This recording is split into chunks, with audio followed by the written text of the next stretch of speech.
Hello दोस्तों, welcome to my YouTube channel. स्वागत है आप सभी का एनवायरनमेंट इकोलॉजी की इस सीरीज़ में। ये फोर्थ टॉपिक है जो आज डिस्कस करेंगे इस वीडियो में। तो without wasting time I should start this class and this is my short notes of environment ecology. तो स्टार्ट करते हैं इस वीडियो को। तो ये टॉपिक है green house effect and climate change.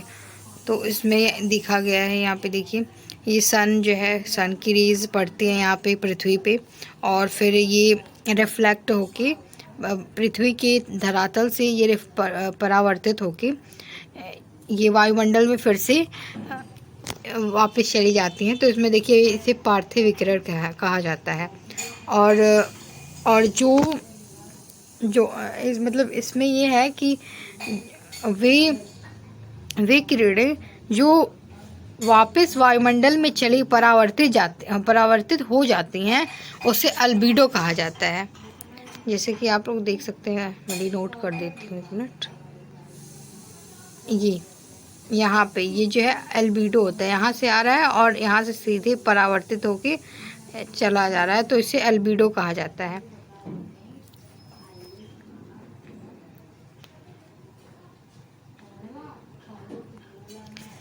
तो और उस तरह से ये जिस तरह से वायु प्रदूषण बढ़ रहा है और ये जो है इफ़ेक्ट कर रहा है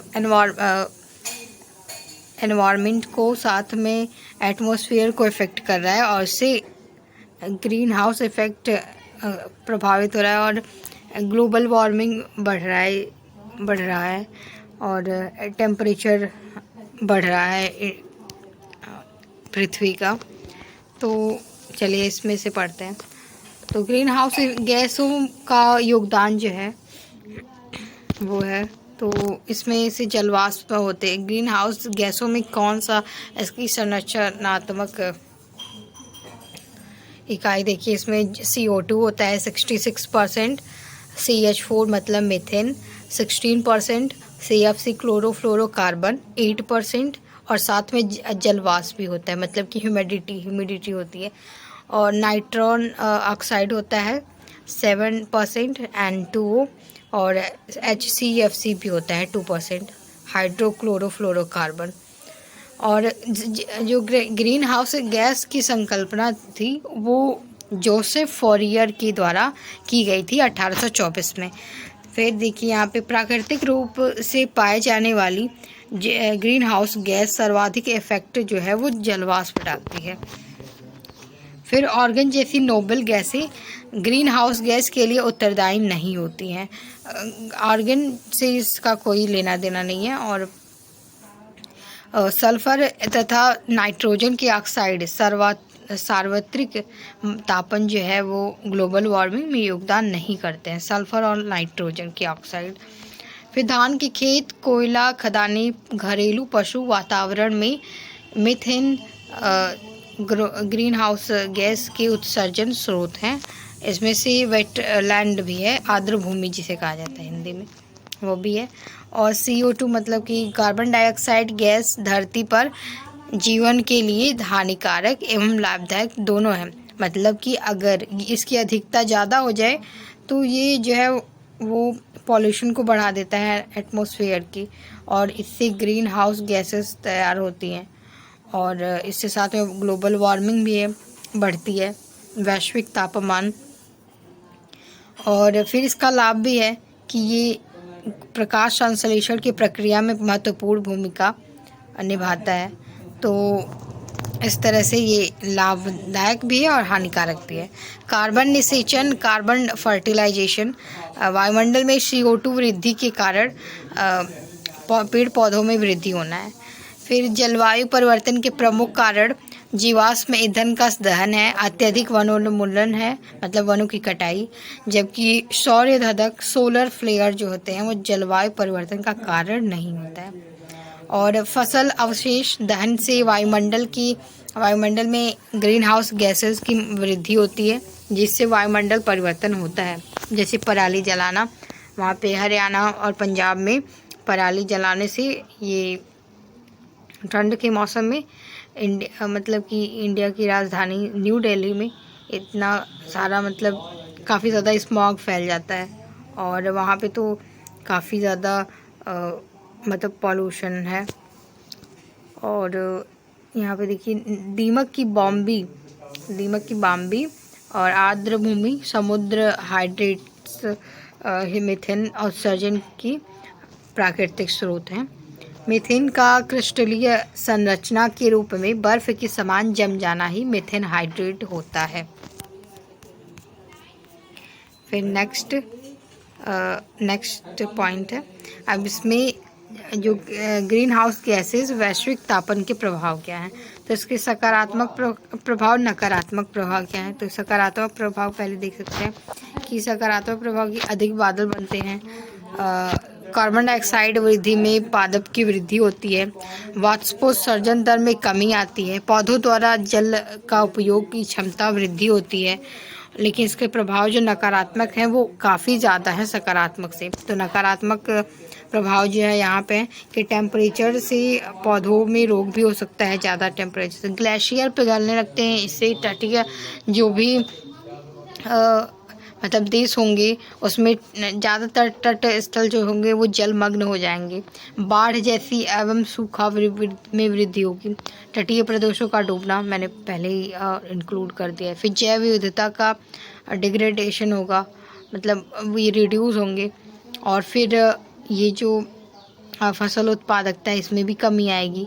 आर्थिक क्षति जो होगी उससे ऑटोमेटिक है कि आर्थिक क्षति ज़्यादा ही होगी। प्रवाल विरंजन होगा, प्रवाल भित्तियाँ जो होंगी वो समुद्र में अत्यधिक तापमान के कारण उनका विरंजन होने लगेगा, मतलब वो क्षरित होने लगेंगी। और फिर स्वास्थ्य भी प्रभावित होगा नेगेटिवली। सो ये सब कुछ प्रभाव हैं सकारात्मक और नकारात्मक। और GF मतलब कि ग्रीन हाउस गैसेस के प्रभाव में भू सतह पर औसत तापमान -18 डिग्री होता है, लेकिन इसकी अत्यधिक वृद्धि जो है वो काफ़ी घातक होती है। हालांकि ये प्राकृतिक प्रक्रिया है। किस केस में किस देश को कार्बन नेगेटिव देश कहा जाता है। तो भूटान को कार्बन नेगेटिव देश कहा जाता है। एज यहाँ पे कोई इंडस्ट्रियल कोई वो नहीं है, सेटअप नहीं है ज़्यादा। तो मिलानकोविच ने जलवायु परिवर्तन संबंधी सिद्धांत दिए थे। और पृथ्वी की कक्षा की उत्केंद्रता, अंडाकार कक्षीय मार्ग और पृथ्वी का घूर्णन छत अक्ष पर झुकाव, विषुव अयनांत, पृथ्वी की सूर्य से अपसौर और उपसौर की स्थिति, ये सब जो है वो मतलब जलवायु परिवर्तन से संबंधी ही सिद्धांत है। तो ये अपसौर क्या होता है। अपसौर जो वो होता है जब सूर्य और पृथ्वी के बीच की दूरी जो होता है वो ज़्यादा होता है। और उपसौर वो होता है जब सूर्य और पृथ्वी की दूरी नज़दीक जब रहती है।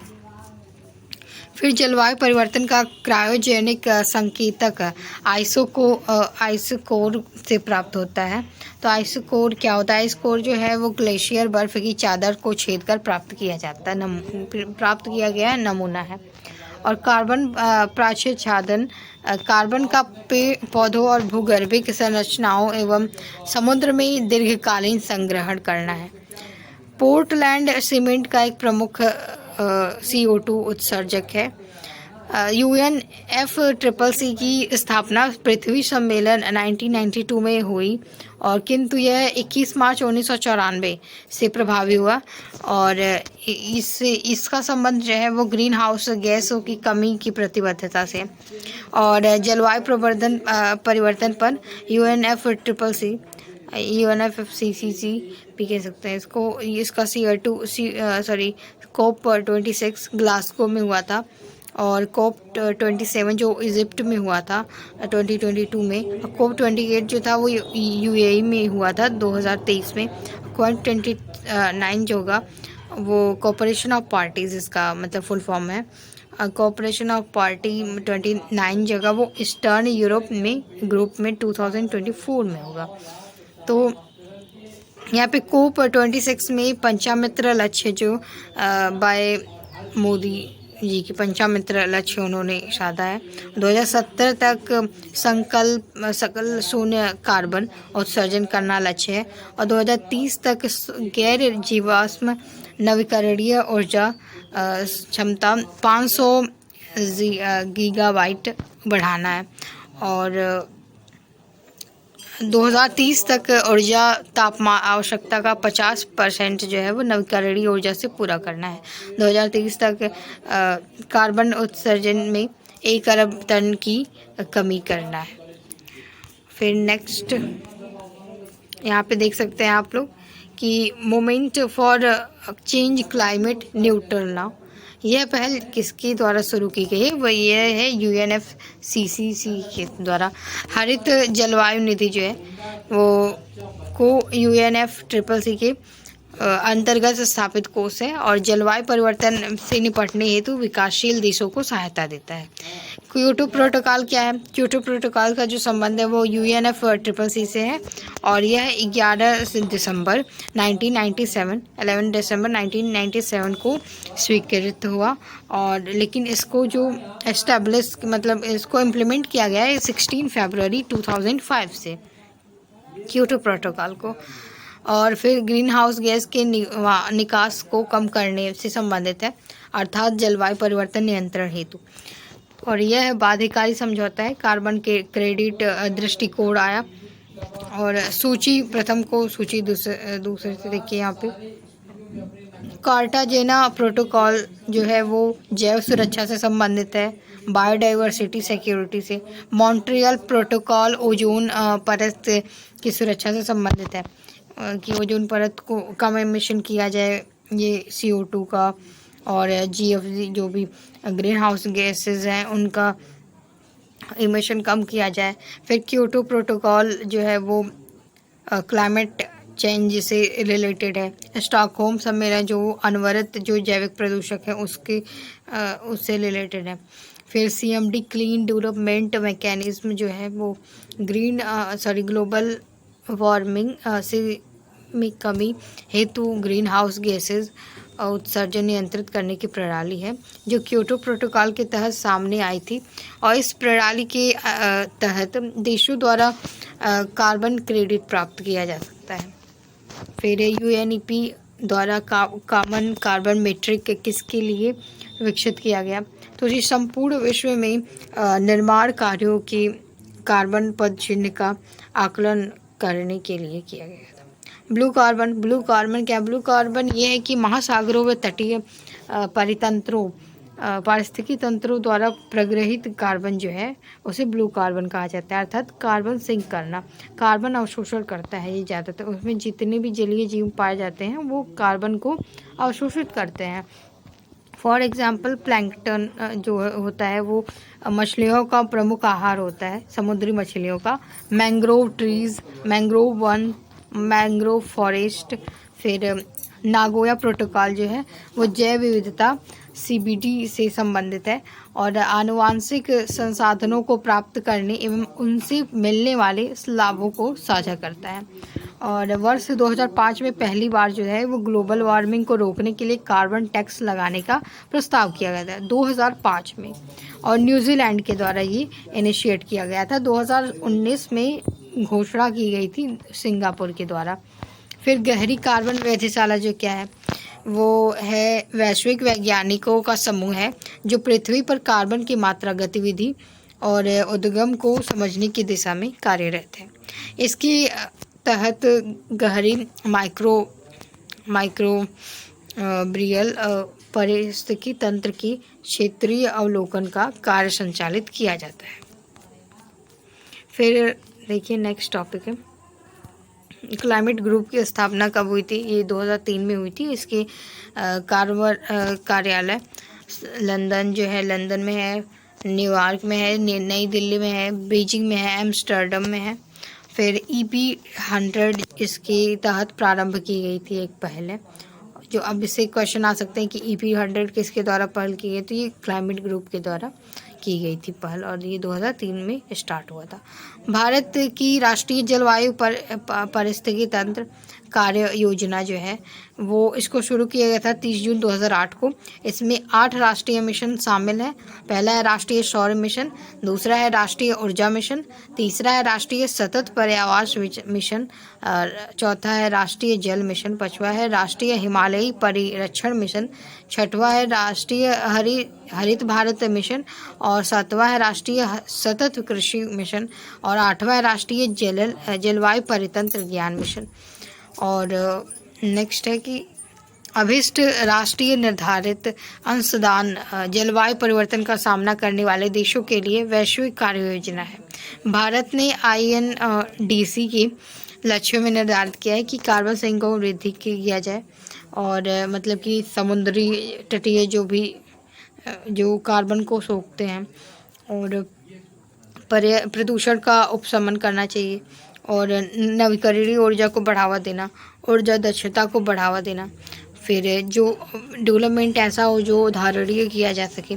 वायु गुणवत्ता एवं मौसम पूर्वानुमान प्रणाली जो है वो सफ़र का उद्घाटन 21 जुलाई 2018 को किया गया। फिर प्रथम विश्व जलवायु सम्मेलन जो है 1979 में किया गया। तो प्रथम पृथ्वी सम्मेलन जो था वो एजेंडा 21 उसका कहते हैं कि टॉपिक था, और पृथ्वी शिखर सम्मेलन 1997 में किया गया था +5 के साथ। और कार्बन व्यापार क्रेडिट क्योटो प्रोटोकॉल। सफ़र का जो फुल फॉर्म है वो system of air quality weather forecasting and research है। तो ये नेक्स्ट टॉपिक है ओजोन परत क्षरण, इसे हम नेक्स्ट वीडियो में कवर करेंगे। तब तक के लिए आप लोग मेरे चैनल को सब्सक्राइब करें और मेरे अन्य जो भी वीडियोस को देखते रहें। और ये जो मैंने इसका प्लेलिस्ट बनाया है तो आप लोग उसको अन्य जो भी वीडियोस हैं उसको चेकआउट कर सकते हैं। और प्लीज़ अपने रिव्यूज़ वगैरह भी कमेंट ज़रूर करें कि आपको ये कैसा लग रहा है। तो देखने के लिए बहुत बहुत धन्यवाद, और मिलते हैं अगले वीडियो में।